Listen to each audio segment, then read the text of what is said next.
గుంటూరు పశ్చిమ జనసేన అభ్యర్థి తోట చంద్రశేఖర్ విస్తృత ప్రచారం చేస్తున్నారు. ప్రచారంలో భాగంగా 18 డివిజన్లోని నల్లచెరువులో రోడ్ షోలు నిర్వహించారు. అనంతరం ఇంటింటి ప్రచారంలో పాల్గొన్నారు. నల్లచెరువులో పెద్ద ఎత్తున టీడీపీ, వైసీపీ కార్యకర్తలు జనసేనలో చేరారు. తోట చంద్రశేఖర్కి పార్టీ కండువా కప్పి వారిని జనసేనలోకి ఆహ్వానించారు. అనంతరం స్థానిక మసీదులో ప్రార్థనలు చేశారు. పార్టీలతో వాళ్ళు విసిగిపోయి ఉన్నారు. అటు తెలుగుదేశం పార్టీ కానివ్వండి, కాంగ్రెస్ పార్టీ రూపాంతరం చెందినటువంటి వైఎస్ఆర్ కాంగ్రెస్ పార్టీ కానివ్వండి, ఆ రెండు పార్టీల మీద ప్రజలు విశ్వాసం కోల్పోయారు. ఎందుకంటే ఆ ఇద్దరి నాయకులకి విశ్వసనీయత కరువైంది ఈ రోజుల్లో. ఎందుకంటే చంద్రబాబు నాయుడు గారు 2014లో అలవి కాని హామీలు ఎన్నో ఇచ్చారు. 600 హామీలు ఇచ్చారు. 600 హామీల్లో కనీసం 10% కూడా ఆయన నెరవేర్చిన దాఖలాలు లేవు. అందుకే చంద్రబాబు నాయుడు గారు ఏమి చెప్పినా కూడా, తెలుగుదేశం పార్టీ నాయకులు ఏమి చెప్పినా ప్రజలు ఈరోజు విశ్వసించడం లేదు.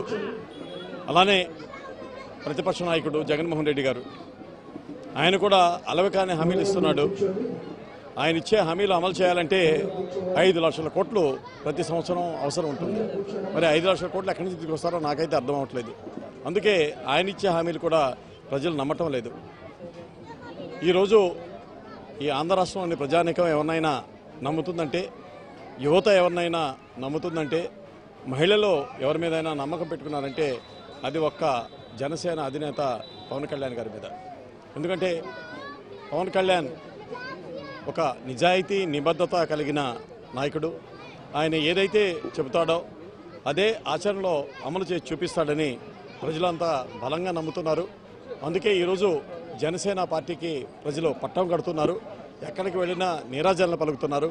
గుంటూరు పశ్చిమ నియోజకవర్గం మేము అత్యధిక మెజారిటీతో, భారీ మెజారిటీతో గెలుస్తామనే పూర్తి విశ్వాసం నాకుంది.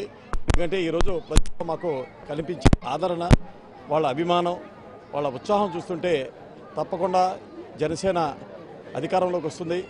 పవన్ కళ్యాణ్ గారు ఈ రాష్ట్రానికి ముఖ్యమంత్రిగా మనం చూడబోతున్నామని నాకు పూర్తి విశ్వాసం. పార్టీలతో వాళ్ళు. For more updates, please subscribe 99 TV Telugu.